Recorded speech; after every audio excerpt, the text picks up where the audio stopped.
Single parenting isn't easy. We understand. Most parents don't plan to go it alone, but you can still make the most of this journey for your children and yourself. In fact, if you and your family are on that journey, this podcast is for you. Welcome to the Single Parent Advocate community and to our podcast. And here are your hosts, single parent founder Stacey Poitras, and broadcast journalist, single dad and friend, Daryl Moody. Hello, everybody. Welcome once again to the Single Parent Advocate podcast. I am Daryl Moody, joining you from Orlando, Florida. Stacey is there at the beautiful SPA Studios in Dallas. Special thanks to the Venture X Louisville, the Realm at Castle Hills folks there. Eric and his team do tremendous work there. Brent, friend of the show, Brent Sutcliffe, you know him from Twitch and his popular channel on Twitch, Rack TV. And we have a very special guest with us this week, Melissa Brown. She is a certified health coach and also a single parent who can talk to us about her experience as a single parent and what she does now and how important our health is as single parents and how we should all really be focused on that, even though we're spinning, what feels like a million different plates at once. But Stacey, let's just get the fun stuff out of the way. You just got back from Hawaii. I did. You were over there visiting your son. Tell us about your trip. Oh, it was crazy fun. I hadn't seen him in about a year. And so we went to the Big Island and I stayed a week and got to see where they work and where they play. And they? Oh, my son and his new wife. Oh. Joy, Chris and Joy. And then they got a new puppy, Kenai. And so we adventured all week long. They had work hours through the week, so I would be, kind of coming and going. We shared their car and I would do day ventures and spend time with the puppy and spend time with them. It was really wonderful. I can't wait to tell everybody all about it.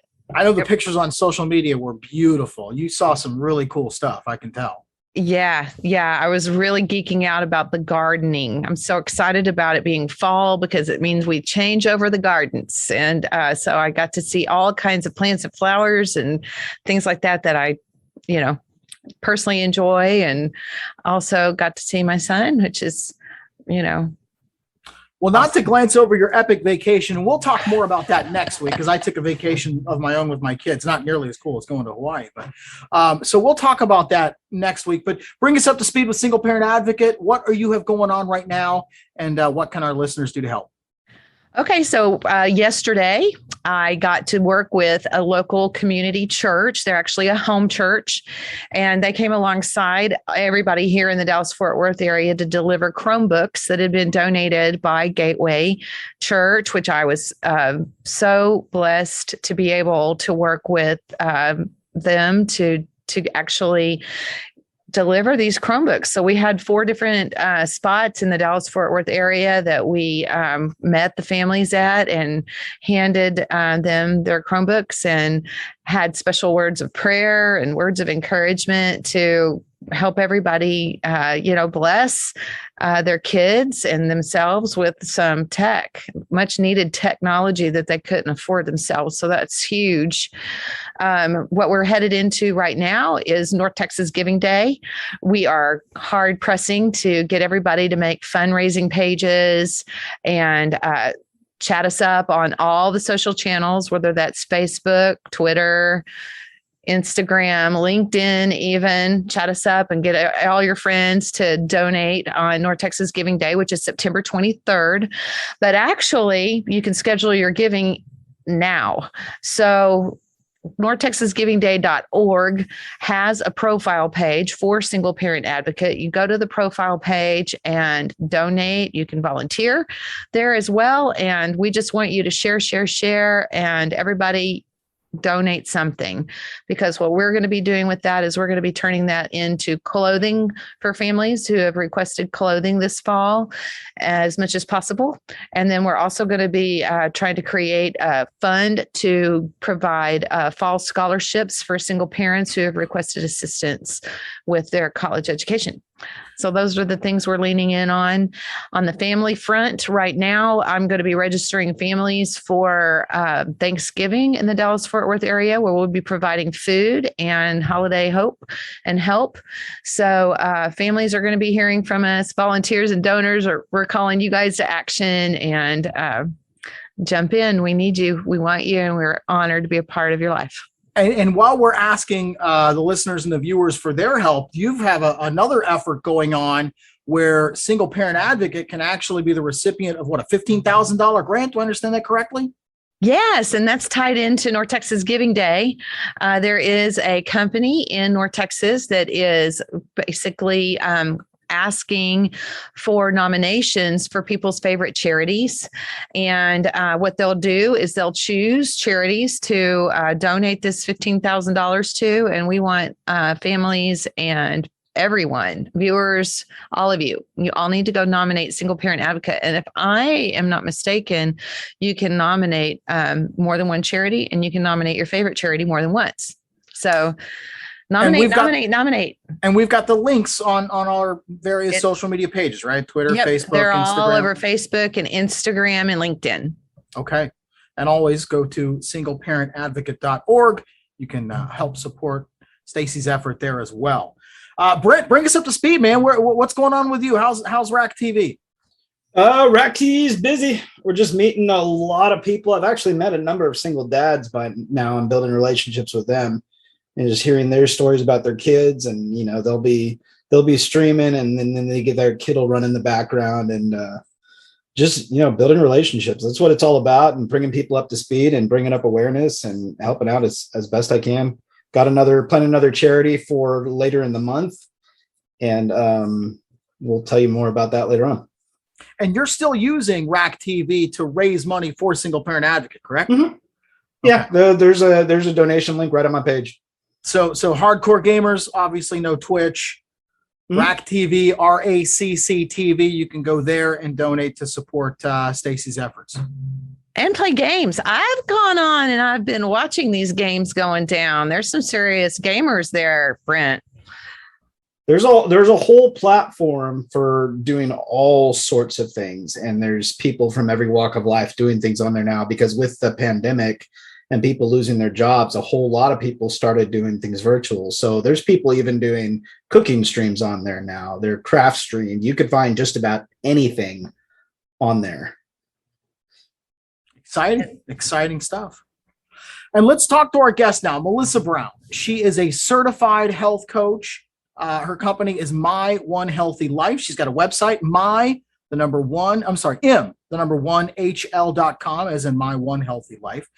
Melissa, thank you so much for joining us. We're really excited to have you this week, because you're kind of a different guest for us, because you're going to focus on health and fitness and how all that plays into being the best single parents that we can be. But before we get into all that, tell us your story. How did you become a single parent, and how did we get connected with you?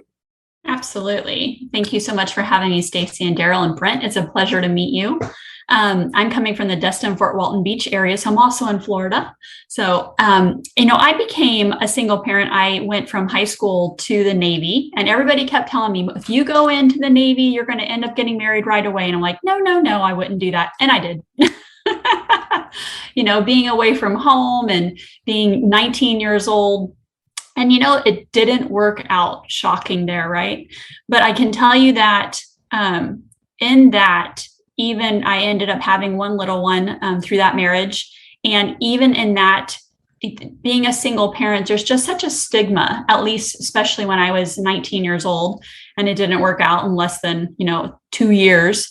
And I remember not even being of faith and calling the Navy chaplain and just being so worried, is God going to forgive me? I was just so scared and so nervous that, I was actually a nervous wreck. And I remember the command career counselor telling me I was going to have to snap out of it, or my ex-husband would end up with my son. And that worked. There's such a stigma for me about, growing up as a single mom with a single mom and being a product of that. That's the last thing I wanted for my kids. And so I actually made a friend in the Navy who would write me every day. I hated Sundays because that was the one day the mail didn't come. And we ended up becoming close, and I ended up going to a business convention, and all the T's crossed, the I's dotted, and I became a believer. I was so excited. Felt like that was the one thing that I had been looking for so long. I was also adopted, and I had this abandonment and rejection issues, and so many things that play into that I didn't even realize that as a kid, I was trying to fill that void. And then we ended up getting married, and believed with all my heart that we were meant to be, but he never was sure. And because of that, there was just a lot of struggle. So the one thing that I would share is that just take your time. If you're a single parent now, or if you're looking at a relationship, just take your time and make sure that you both have the same values. And for me, for 10 years, I kind of lost myself trying to be whatever I thought was going to make that person happy. And we ended up having 3. So I am a mom of 3. So I have a son who is 31. I have a daughter who's 27, and my youngest is 24. So then the neat thing is I realized that my health was important, because if something happened to me, then that meant these kids' world would completely change. It would turn upside down overnight. And that's one of the things that I wanted to share. As a single parent, as a former single parent for 15 years, I didn't plan it to be 15 years, but I realized that this was such an amazing time. When you take, you're not a victim, it's just an opportunity for you to grow.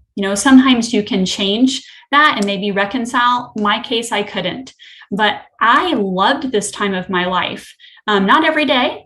And there were times of it that was really a huge struggle. But what I realized is I wanted to find out who I was. What is it Melissa likes? What is my life for? And I wanted my kids to have that. When they look back on their life, I didn't want them to feel like their childhood was full of emotional baggage and all that. I want them to have a fun childhood. So that was one of the things that I really focused on a lot, that made me want to make sure that I was healthy. And that wasn't exactly how I became a health coach. I never envisioned myself becoming a health coach. But what I did do is I started focusing on that, and the different steps just kind of lined up. After making the decision to not date, after I had already tried twice, so not once, but twice, and made a poor choice, I decided that I was going to wait for who the Lord had for me. Not that I thought he was going to drop him down from the sky or anything, nothing weird or sci-fi. But the idea was that I just wanted to focus on myself, grow, learn from what I went through, so that I didn't bring it into the next relationship. And I didn't feel like a second-class citizen. I didn't feel like a statistic. And I realized that over time that God helped me to see that I was valuable, and that he's bigger than all the statistics that get shared about single parenting. And if the father doesn't go to church, or if the mom doesn't go to church, he's so much bigger than that. So our kids do not have to have a disadvantage if we don't believe that. So that was some of the neat things. And in that process, I started looking at, I can't eat the same way my kids can. As they get older, life gets so crazy. And as single parents, we're trying to do both roles, and we can get ourselves to a point where we're just spinning in circles, and we're not enjoying these kids and all the different activities and watching them grow. We're so busy trying to make sure everything's done perfectly. And I remember being at a women's conference and listening to a story that Barbara Johnson shared. She was an author that was there. And she shared how one day she came in the door, and here her kids were sitting on the floor, and they were flinging Jell-O at a cabinet. And she had a choice. So right then and there, she could yell and scream and make them clean it up, or she could just sit on the floor with them and fling it with them, because you know what? They're going to clean it up, not her. And so that was one of the things that helped me, because I was angry in the beginning. It took a lot of years for me to be able to get to ground zero and just start enjoying life. But that's the whole purpose of being healthy. It's not just, a lot of people think of just weight, but it's emotional health, it's physical health, it's spiritual health, financial health, and all of those things play on us as parents, because as parents, you are modeling for your kids, they're watching you much more than we realize. And for us, for me now being remarried, my grandparents are watching, my grandkids are watching me as a grandparent. So I want to make sure that I'm setting a good example. So what I get the privilege of doing now, and really it came out of just developing my own health goals, is I get to guide people to become the heroes of their own journey and help them to customize an approach, whether it's a meal plan, help them with the different things that they're struggling with. And we use a healthy habit program so that they can actually start to work through it, because it takes time to turn unhealthy habits to healthy ones. One of the things that you talked about that really speaks to me, and Stacey, you've heard me talk about this 1,000 times, and that is, as single parents, sometimes we find ourselves thinking of ourselves as second-class citizens because our life didn't work out the way that we wanted it to. And here we are in this, what feels like an impossible situation sometimes. And you talk about the need to be a perfect parent. Talk to us about, how did you overcome that? One, I realized there's no such thing as being a perfect parent. One of the things that I taught to my kids is I taught them that adults are not perfect. And so when I blew it, just like I expect them to ask me to forgive them when they blew it, I did the same thing their whole life. So whatever rules were most of the time, unless it was a child type rule, but I would live by the same rule. So if I said we weren't going to watch movies that are, higher than PG, I didn't either when they were young. As far as sorry, I got lost, I think, on that. But the idea is just that I made sure that I taught my kids that adults aren't perfect. And so what I wanted for them, and this is what I would tell them, I'm going to tell you when I'm doing something wrong, I'm going to ask you to forgive me, just like I asked you to. My goal was that when they hit 18, I wanted them to need less therapy than I did. That was my whole goal. Not a bad goal. And not always, easy to accomplish. That's for sure.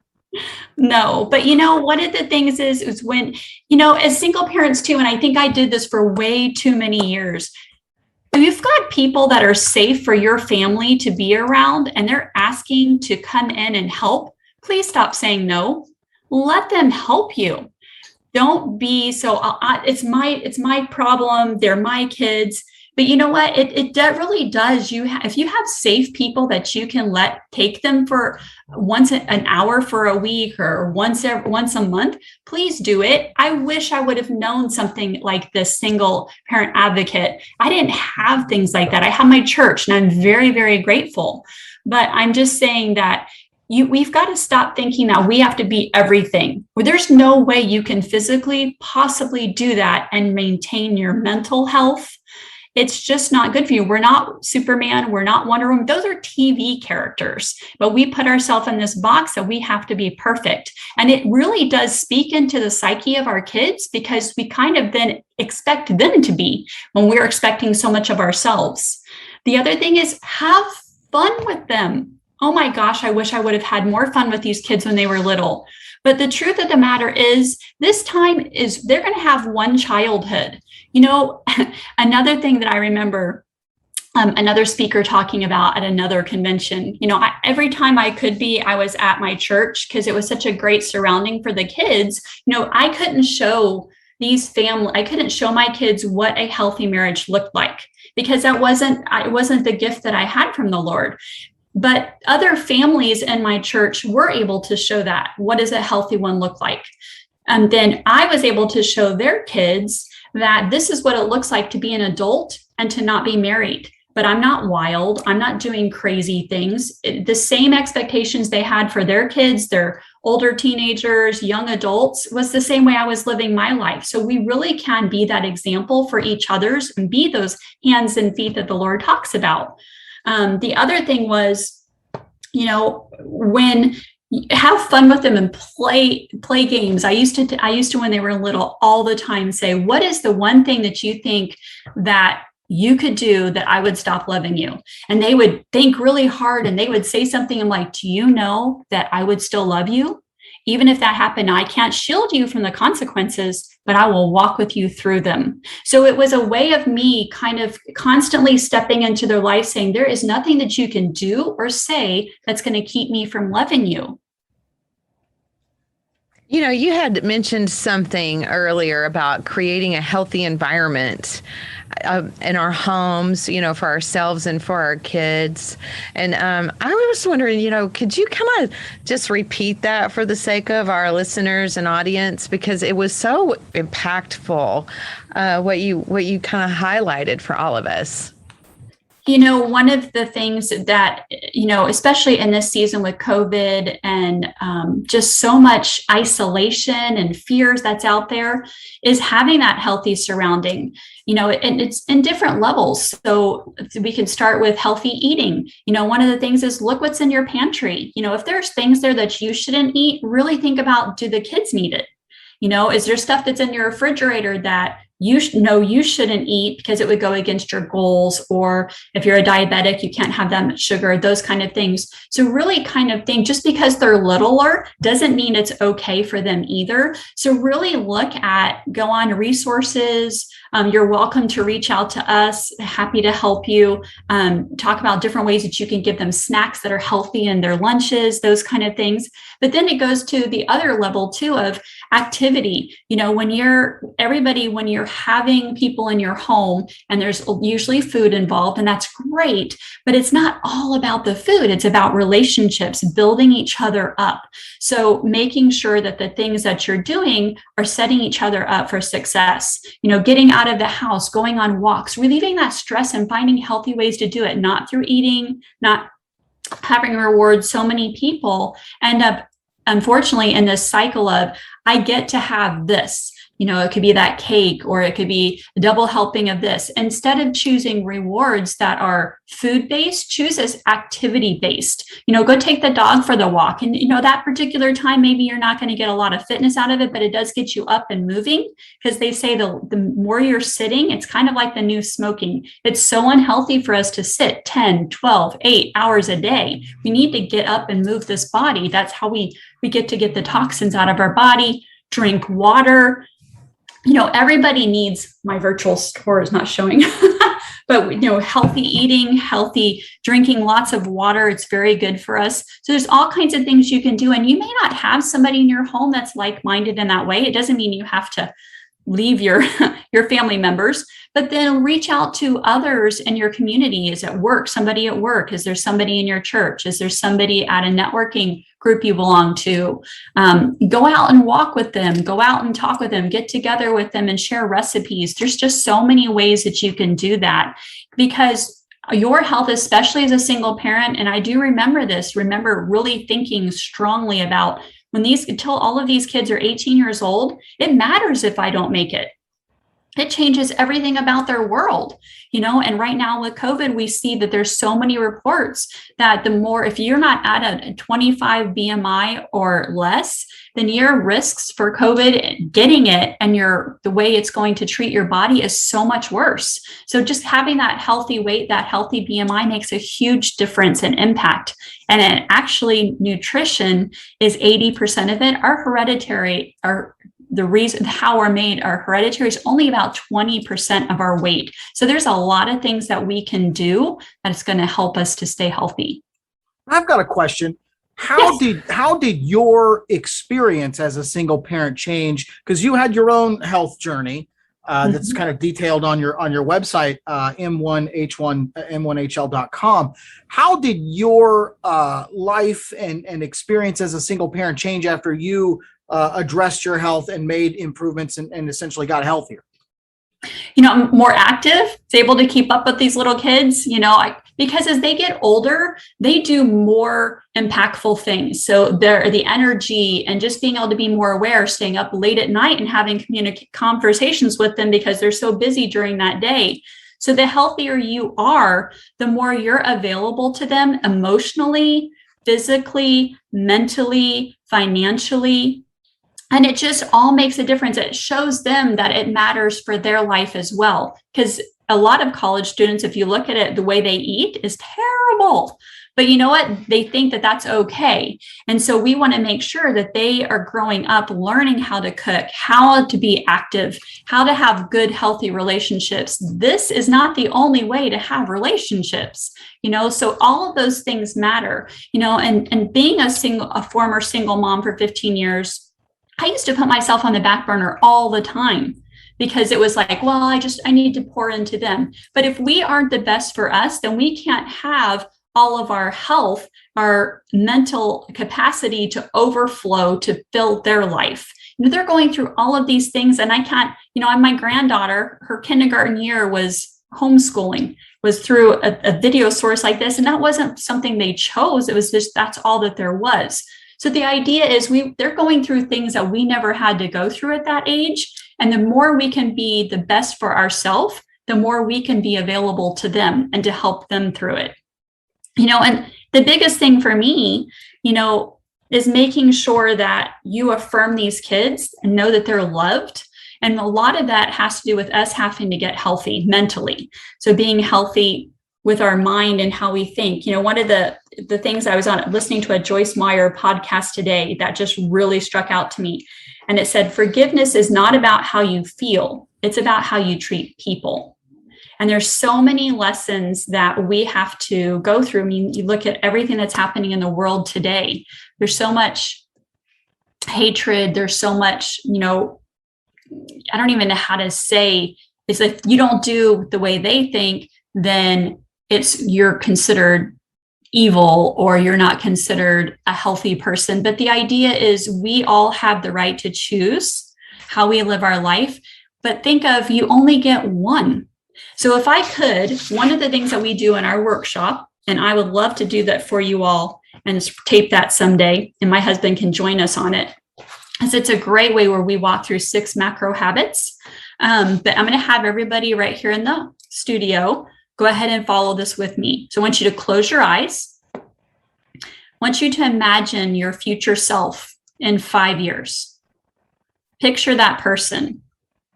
What is it that you're asked that future self is asking you to stop right now? What are they asking you to start? What are they asking you to do more or less of? Now, I want you to picture that. Is it in your health? Losing weight, gaining weight? Is it in your finances so that you can get off that roller coaster? Is it exhaustion? Do you need to start doing some self-care and allowing somebody to come alongside of you? Allow someone safe to watch your kiddos. So you can open your eyes. And what I want you to just visualize is that when I started my journey, I ended up being the last 4 years, I've kept it off for 4 years.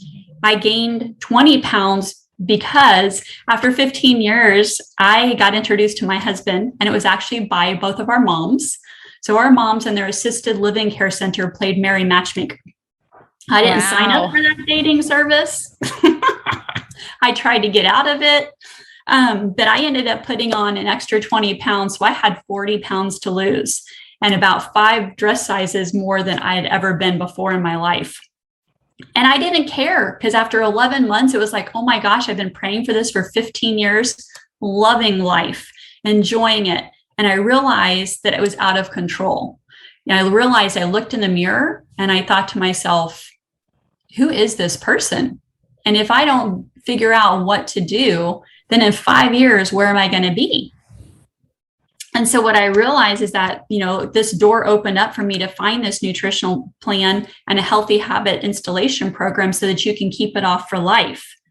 And with that, I started my journey and I lost my 40 pounds, 5 dress sizes. I went from a 14 to a 6. My husband lost 5 inches in his waist and 50 pounds. And people started noticing and they just started asking us to help them. So again, so many times the adversity or the trial that we have becomes the way, becomes this amazing future, this door that opens. And that's what happened for us. As I was helping others reach their goals, I realized, oh my gosh, I love this, but it was never a thought in my head.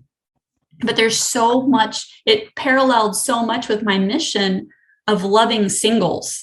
Because if you realize that this is not it's not a, how do you say it? It's not a stigma. You're not a second-class citizen. You're important. It's an amazing season in your life if you choose to accept it. It was one more way that I could help anybody, because we only get one life, and it's so important that we stick around for these kids and then grandkids. They want us to be there for them. The author escapes me, but have you read the book, The Obstacle is the Way? I haven't, but I talk about that a lot. I've read a lot of books that talk about it. Yeah, I guess I can't remember the author off the top of my head, but that's a great book if folks want to check that out. The Obstacle is the Way. That's a great philosophy. So I feel like you gave us some tips, but like give us some top 5 quick, easy to execute tips as single parents to help get us on track to addressing our health and getting healthy. So first is, what is your goal? What is it that you want to achieve? And write it down. Writing it down is a big deal. Second, if it has to do with weight management, first thing you need to do is make sure that you're having a meal within 1 hour of waking up, and then a small meal every 2 to 3 hours. That will keep your blood sugar nice and even. It will keep you from having those periods of time where you go so long that you eat everything in sight. Third thing is hydration, hydration, hydration, a minimum of 64 ounces. If you think about it, your body, if you're not putting the water in, it is regurgitating or cycling through old water. And remember, your body's taking in toxins, so you need to make sure that you're replacing that. Fourth, move your body. Don't sit too long. Make sure that about every hour you get up, 5 minutes, 10 minutes, go print all of the things that you need to, and then walk across to get the printer. Don't go do it right away. Get up and go use the restroom. Get up the next time and just go get a glass of water. So those are a lot of things that you can do. And the fifth thing is some self-care. Trying to get a routine of when you're going to wake up, when you're going to go to sleep, and give yourself 7 hours to sleep. Sleep, hydration, and the way you feed your body is going to make you feel so much better. 7 hours sleep. That sounds like magic. It is. I downloaded a sleep app. And I watch my hours of sleep. That was one of the steps I took, and I couldn't believe. Now it's like I get up in the morning. I don't do anything until I look at my sleep app to see how I slept. And it talks about your heart rate dip. It talks about, the heart rate variability and, different indicators that can talk about, how you're aging, I guess, as it relates to that heart rate variability. And, also kind of how deep you sleep, whether it's shallow sleep or, deeper sleep. And so that has led me now Daryl, no jabs here. Okay. But it's led me to do like, a meditation. So like I do like this, other app. I'm a technology kind of girl, but I have another app where I can play, in my case, prayers, or sounds of the ocean waves or different things to kind of help me really capture my racing mind and bring it to one point and surrender it, in my case, to God. Lord, I'm giving this to you. I'm trusting you with all these things, and I'm going to trust you with my rest. And somebody told me a long time ago that rest is a verb. Like if you look at rest in the dictionary, it's actually a verb. And I struggled with rest. I always, as a single parent, I would just go. I didn't want to drop any balls. I was committed to being productive to the point to where I was not rested. I was short with my son sometimes, and kind of panicked, honestly, about, I I didn't want to leave anything undone. I wanted the kitchen sink to be perfect. Like you talked about perfectionism, Yes. I wanted the beds to be made. I wanted all of the house to be perfect so I could create good memories with my son. And that ended up being the thing I needed to let go of. And, it is a journey. It's hard to let go of those habits. And sometimes those aren't just habits. Those are things we inherited from our family, that this is how we do things. We keep a clean house. We do this, we do that, and, sometimes you have to examine that and go, is that the best thing for me and my kids, now, or should I modify it a little bit, fine tune it, optimize it for what I'm dealing with today? That sometimes traditions are great traditions, but they can be stronger and better and more meaningful if we adapt them into the times we're living now. Exactly. So exactly. But that sleep app has been really cool. And then the meditations, my app that I do for meditations is called Abide. Now, why would I be critical of meditation just because I'm incapable of it? Because it doesn't involve football or golf.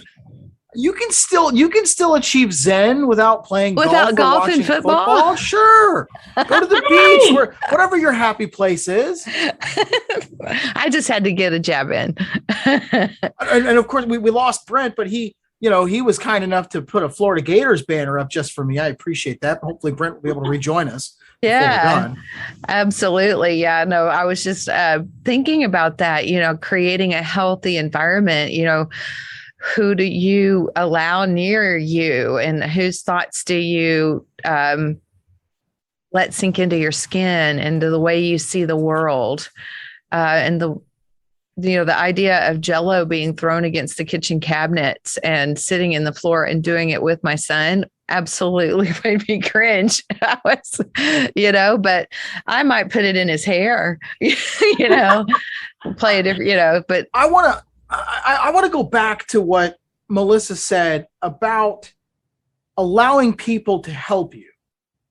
Can you give us some examples of some people in your life? And obviously everybody's relationships are different, but can you give us some examples of people in your life that were able to help you that maybe, the typical single parent hasn't thought of, just different people to reach out to, that sort of thing, people in your circle? I can tell you what I did. I mean, I made some very close friends within the church. I lived in an area where I didn't have family members close by. So those became my aunts and the uncles and the grandparents and, the cousins, so to speak. And so once I got to know someone well enough, because there are some creepy things that I also found that you have to be careful of, and don't let people you don't know well watch your kids, because that doesn't usually end up well. But out of desperation, sometimes I think people can go there because they're just so exhausted.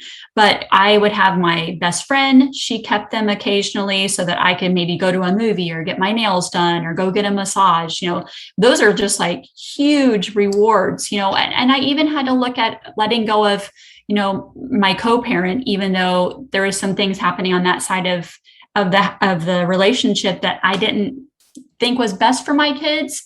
But God's in control. And I had to let go of that and stop thinking that I had to control everything. So when they were with him, that needed to be my time to really fill myself up again. Maybe have that quiet time, maybe go to a movie, maybe go for a long walk, get some stuff done before they came back home so that it was done. And then we could just hang out together. So things like that, sometimes we just have to kind of reimagine who that could be, or be okay with letting them watch a movie for an hour so that you can go focus on something, but then they earn that hour. If they want to watch an hour of TV, then they need to read for an hour, and you quiz them so that that they actually comprehended it and didn't just stay like this in front of it for an hour. But it's things like that, and then ask other people around you, what do they do? So it's all about just not feeling like you're alone or isolating. Just open up and maybe join a single parent group at your church, at your work. Is there an outlet that you're not realizing is there because we're just being so close vested? I think that's another thing that I think I was, especially in the beginning. I wanted to keep my arms like this around them and protect them because so much had happened that I didn't want to happen. And we have to realize that, God's in control. And as long as you're doing everything you can to keep them safe, they've got to get ready for this world. And so that's one of the things that I learned a lot. And, two things that I did when I was really frustrated. So when I was lonely, this is going to sound crazy, but I don't care. I would sit on the floor in my living room, and I would put my head on the seat of the recliner, and I would imagine God being there and just stroking my hair. And I thought of that because when I was a little girl, and my dad would stroke my hair, and God to me was my dad.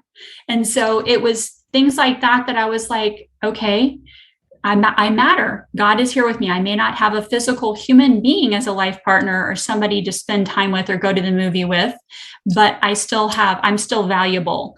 And a second thing that I did is I was very concerned with, I had a very long journey. I didn't know I was going to be waiting 15 years for this person to come, but I would write things out, how I was feeling, what's going on, because I needed to get it out of my head. I needed that mental health. So I would write it in a journal, but being concerned that my daughter or my sons may come across it, I would rip it out and I would go to my bathroom and I would strike a match and I would light it on fire. And then I would let all the ashes go into the toilet and I would flush it. And it was my way of getting it out of my head. I'm no longer having to have these negative emotions, and I wasn't hurting the kids. They didn't come across anything, but it was me with just giving it over, just like you were talking about, Stacy. Lord, I give this to you. I don't know how this is ever going to be any different because it feels like forever, but I trust you. I trust you. Well, that's powerful. I think, resources that I think of, Daryl, just to chime in, I love the YMCA, and my son, he would play soccer with the YMCA, or there were sports organizations. And in our church, there was a group of men that reached out to boys that were being raised by single mothers. And so they would take them fishing and do all the stuff that, I didn't really want to do. Sometimes they would, reach out that way, and I would let him go, and then I also intentionally created friendships with other single parents. And we would switch off. Like sometimes they would watch the kids, and sometimes I would watch the kids. And then as the kids got older, because I was a single parent for 15 years too, they could have a teenage play date, if you will, and watch movies or do something while I needed to be somewhere or wanted to go somewhere. And I developed a relationship enough with these parents and their kids, and sometimes neighbors, where I knew the environment my son was going to be in. And I might not agree with everything wholeheartedly that family does or doesn't do, but my son was not in harm's way, and he was being exposed to a worldview that, he's going to need to be exposed to someday. Not everybody sees things the same way, so, and that would open up conversations for us, to talk about, well, what about this and what about that? And how do we come up with our own perception? What do we believe in? But then also, how do we accept someone else's different opinion, keep our own, and still get along, and have a healthy environment where we accept each other's differences, And so that was, accepting help from other single parents and neighbors, was a really, really great way to go through life together with others. And then a third thing, for me, and I think I hear you saying this a lot, both of you actually, is the church. we went to a church, and there was a lot of youth activities and things like that. And it was our home church for the whole time I was a single mom. And that really was not only resources for my children, that was resources for me. And I was able to get assistance. There were times I needed food. There was times when I needed somebody to hold my head while I cried, so many different things. And sometimes I just, needed a place to call home where I belonged. And that was the church for me. And then my family had lived very far away, so I couldn't go see them. So sometimes we think, oh, I can go to my family for support, but not for everybody. Sometimes the family lives far away, or they've got their own challenges that they're working to overcome. And so it's hard to always assume you can go to your family and get kind of a resource all the time, so definitely YMCA, friends and neighbors, the church, family, surround yourself.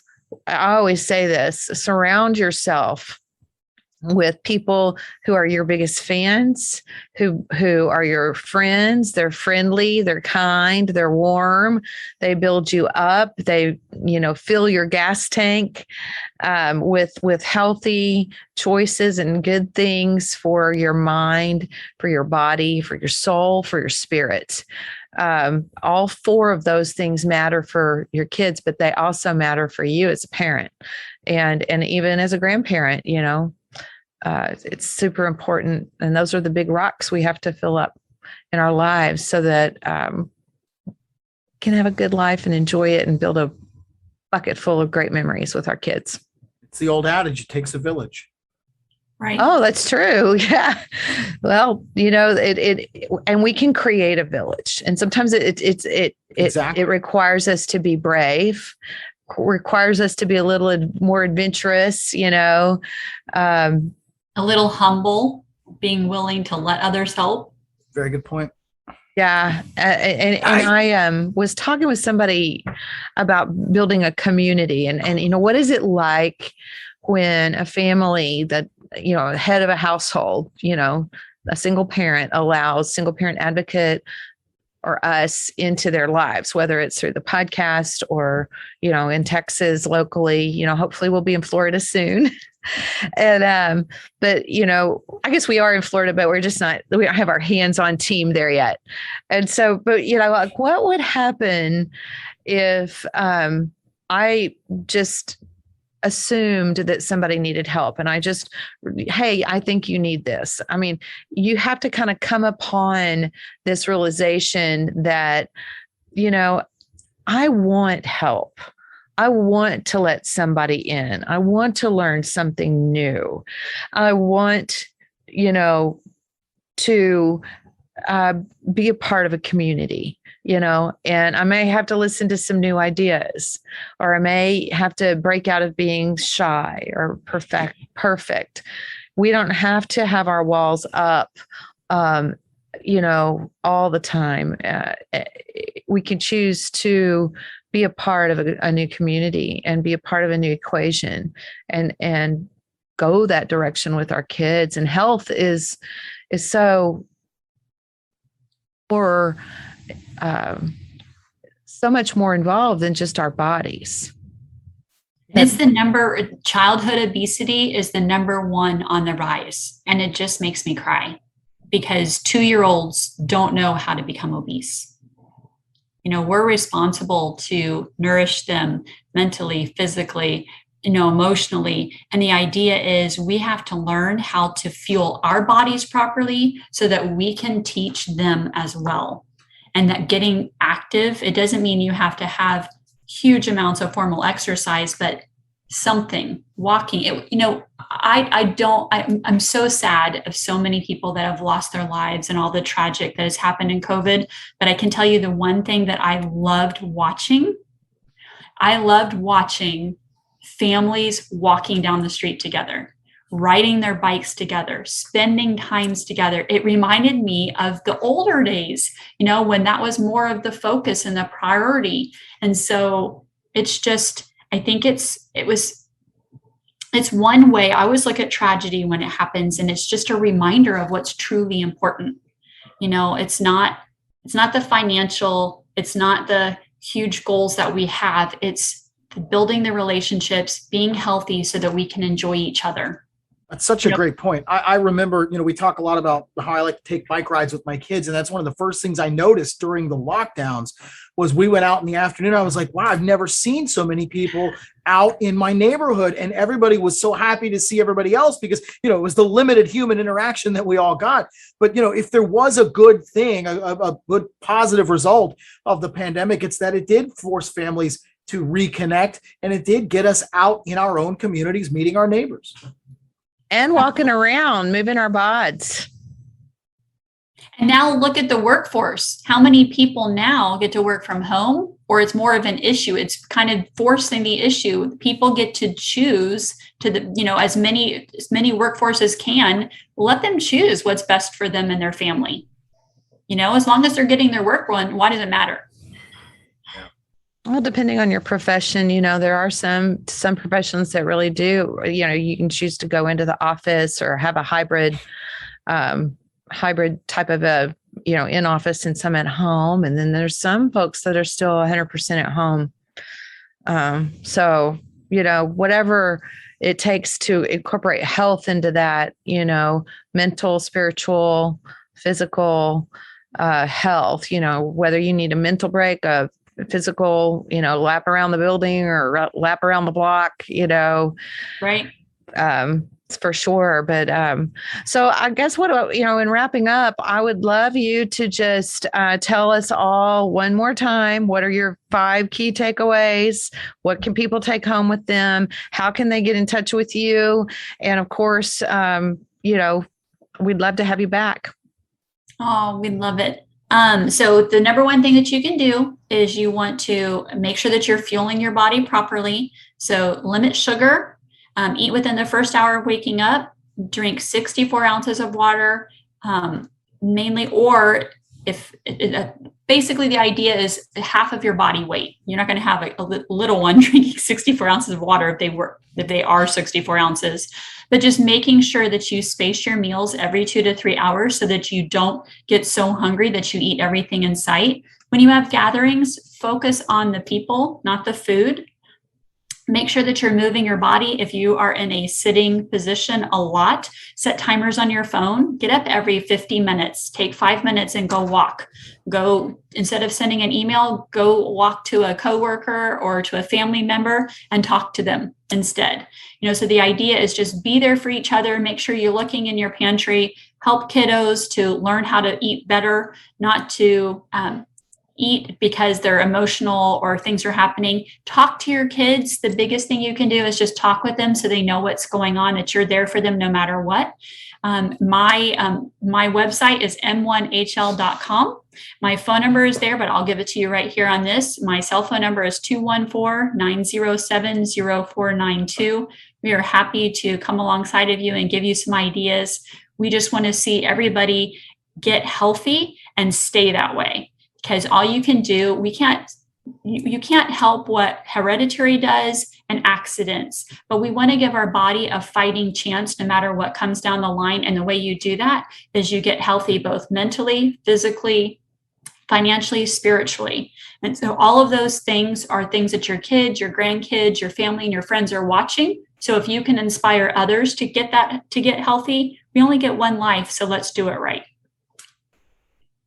Excellent lessons. Thank you so much for that, Melissa. Stacy, one more time, remind the folks this $15,000 grant that's out there up for grabs. Yeah. Okay, so hop on Facebook. I put a post up there this weekend. It's for North Texas Giving Day. North Texas Giving Day is an annual fundraising frenzy. Charities from everywhere apply. They make profile pages, and there's lots of contests and things to help us raise money.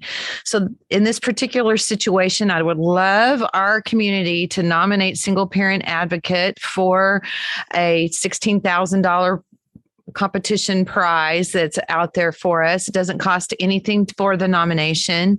And I have it on the Facebook page. So you just go to Single Parent Advocate on Facebook and you can see where that link is. Hop on there. It takes 2 seconds. It's really, really quick. And we could win $16,000 and that will help us in our fall outreaches. So we just hope that, however you get involved with North Texas Giving Day and Single Parent Advocate, that you would join us and help us raise money so that we can provide more hands up for more moms and dads and kids out there. And we appreciate it very much. Awesome. Good stuff. Next week, Stacey, we will dive into your fantastic Hawaiian vacation. We can tell the folks about all the good fun you had there and all the beautiful scenery you got to take in. Melissa, again, thank you for joining us. I emailed Brent. He must have lost his internet or something, but we'll try and reconnect with him. Hopefully he's okay there.